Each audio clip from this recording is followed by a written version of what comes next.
Hey guys, and welcome to another day on Day to Day Christians.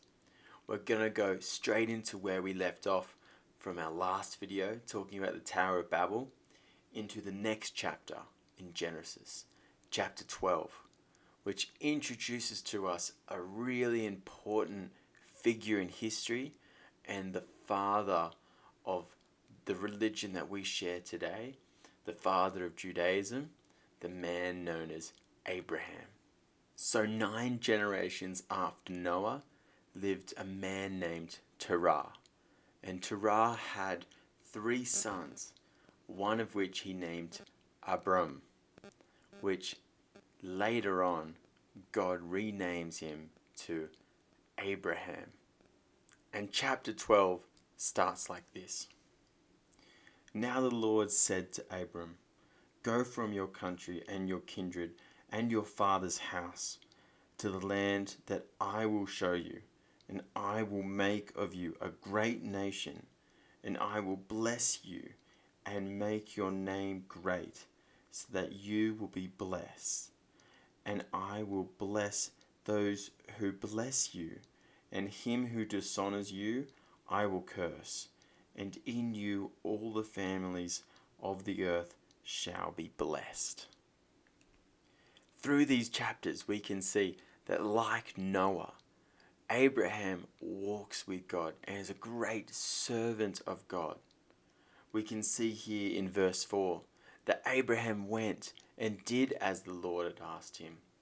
And through this chapter we can see the journey Abraham takes. And with him on his journey he has his wife Sarah.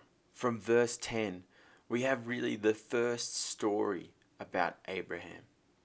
And it's that due to a famine in the area, Abraham and his wife Sarah and the people with them were forced to go towards Egypt.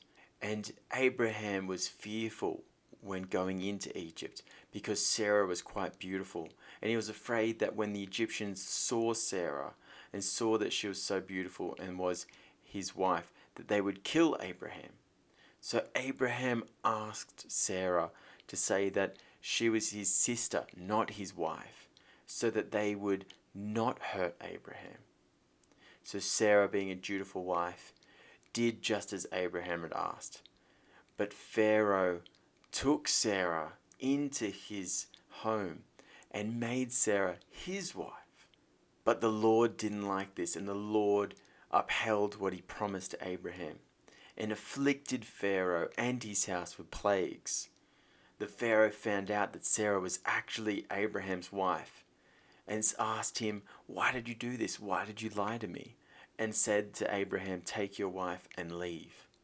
The story of Abraham continues in chapter 13, where this story talks about a division within Abraham's own people.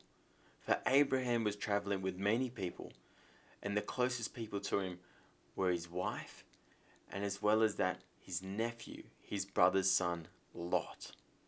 At this time, Abraham had become quite a wealthy person, and Lot, his nephew, also was in charge of people and livestock and was becoming wealthy in his own right. And they had a conflict at this time, a conflict of area for where they should use, which they had control over. So Abraham said to his nephew Lot, "Let there be no strife between us. If we can't live here together, let you decide which area you'd like to remain in, to work in, to live in, and I'll go the other way." And so Lot decides to go either to the left or the right, and Abraham goes the other way. Abraham ends up residing in the land of Canaan.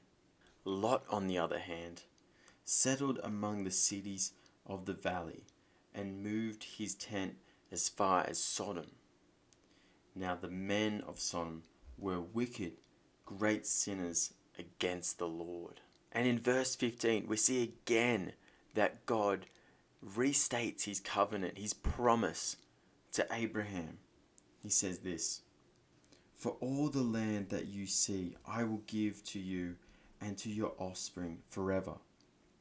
I will make your offspring as the dust of the earth, so that if one can count the dust of the earth, your offspring also can be counted.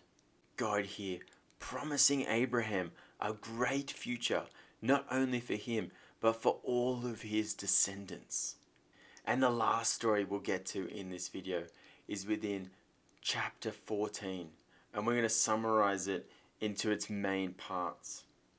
Lot gets himself into trouble here with where he settled, and there is a great battle, a fight between kings. It says here in verse 9, there's 4 kings against 5. The enemy took all the possessions. They also took Lot. Abraham heard of this, heard that his nephew had been taken from this fight. So Abraham led his own trained men, 318 of them. He divided his forces against them by night, and it says here that he defeated them and pursued them to Hobah, north of Damascus. Then he brought back all the possessions and also brought back his kinsman Lot. So Abraham heard the suffering of his nephew Lot, and he went after him, took his men and reclaimed his nephew, and even took back some of the possessions for the people in those kingdoms. What we can see here in these stories is already a development for the power, the wealth, and the growth of the man of Abraham. And consistently, we can see that he walked with God. Consistently through these chapters, Abraham built altars and gave offerings to God, that he gave all glory to God, and that God was looking after him. If you like this video, like and subscribe, and keep in touch with this channel as we follow on in Genesis with Abraham in the next video. I'll see you very shortly.